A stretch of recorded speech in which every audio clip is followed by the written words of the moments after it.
Hello and welcome to the Understanding Narcissist YouTube channel.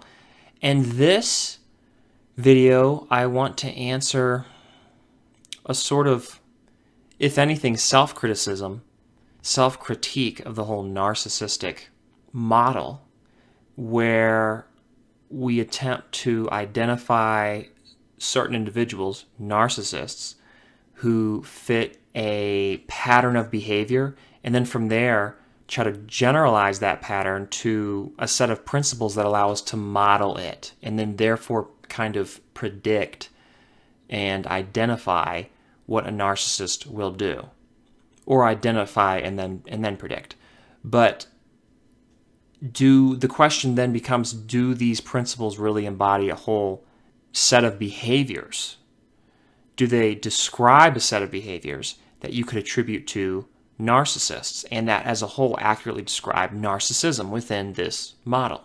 Or, and this should always be asked because you want it to be verified, you want it to be accurate, you want to be empirical, are narcissists just jerks? And that's a good approach to critiquing this whole model that I've been rolling out, kind of thing. And it's not just me, it's an area, in a subject within its own right, I think. But some people don't think so.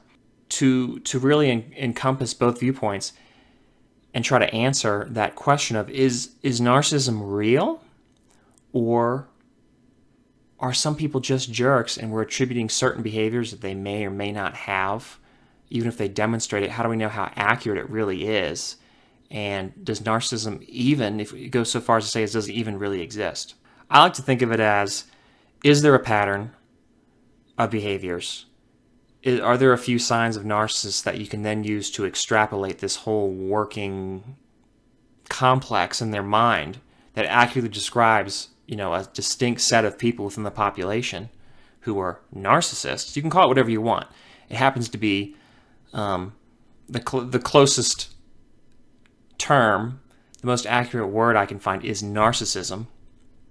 But there's different viewpoints on the subject of narcissism. And some viewpoints even think that maybe it's not really accurate to describe as its own fully fledged, respective personality disorder. And so where do we go from here? Well, the first thing I want to say is that I'm not going to argue nomenclature or terminology or specifics like within psychology. I just want to talk about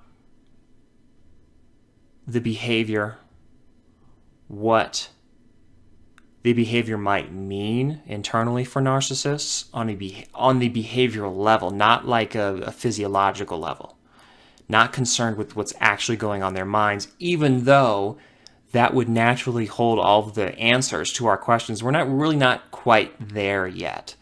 But what can we do behaviorally, psychologically, that'll give insights into this complex? Well, is it even a condition? Is it even something people have? Well, of course, my argument is yes, it is. It is a pattern. It is a distinct disorder in its own right, which would kind of cast out that question of, well, are they just jerks? No, and here's why. And I know this is going to sound kind of funny, but if you've experienced narcissists, you'll probably agree with me, and that is that narcissists want you to think they're just jerks. That is a very easy excuse for them. Narcissists don't mind if you attribute their bad behaviors to something that isn't what's really wrong with them. In fact, in a way, they enjoy it because they think they're fooling you. Because they are. If you believe that there isn't a pattern, that there isn't a distinct set of behaviors, really feelings that are driving their behavior, I guess they're really kind of urges, then that's a victory for them. That's a good thing. I'm speaking from personal experience now, that consistent fiber within all narcissists, which is you can do anything, but don't do anything productive like spot them. Don't do anything productive like call them out. That's the last thing they want. The last thing they want to hear is that they can be identified as within the population as having a certain problem. That is, in one sense, the very thing they're running from and they're trying to avoid at all costs. Now, that's just anecdotal and that's observed. But I still stick to that. As I say, call narcissism whatever you want. Until I can see a break, an inconsistency within this, this so-called personality disorder. It was formerly known as a personality disorder. Now officially it's not recognized as such. But until I can see a consistent break with it, then within the model, within the description, I have no problem leaving it there. I just think there's so much going on that is not explained by the other personality disorders, certainly not within the same cluster. Now I'm going off a little bit because I said I wouldn't go into the terminology, but if there's to be a successor or something that supersedes the narcissistic model and it's more accurate, I welcome it. But from what I can tell, from everything I read, from everything I experience, it is very real and real entirely within its own world. It is a eerily consistent description of what this class of individuals, this class of people are doing. And until I see something better or proof that it's just artifacts from other personality disorders or problematic people and not really narcissism, I'm just going to have to continue along that route because I do think it's real. I do think it's necessary. And even if this word narcissism is still inaccurate, even if this body of work is still inaccurate, I find it to be beneficial. I think you find it to be beneficial for the most part. And so therefore it's worthy continuing down that road, even if it turns out somewhere down that road to be incorrect, inaccurate, or just flat out wrong. I don't think it's flat out wrong, but I do think it perhaps can be superseded by something. I just don't know what that is yet. But this information for me has been very beneficial. For others I have talked to, it's been very beneficial.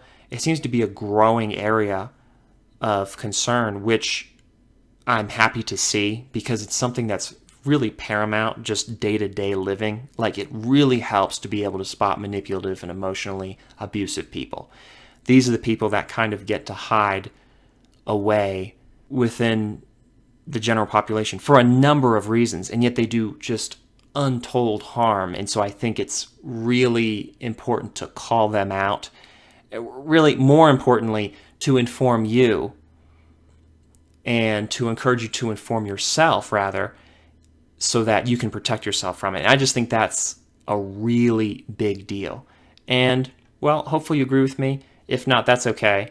But it seems that a number of people do agree. So that's why I'm going to continue down that road until I see something better. There's always something better. But I do think this is the path to go down right now and hold narcissism accountable. Hold narcissism as something that is real and is going on, not just taking a group of people that are dysfunctional and trying to work out some kind of model that explains this behavior, this personality disorder that may not exist. Even if that's the case, I still think it's helpful to know what's going on. A lot of these principles, if not all of them, most of them hold true regardless. So I hope you like this video. Like it if you do, share it with somebody you think might benefit from it. Comment in the comment section below. Thank you so much for watching. Subscribe if you haven't already, and I'll see you in the next video. Bye.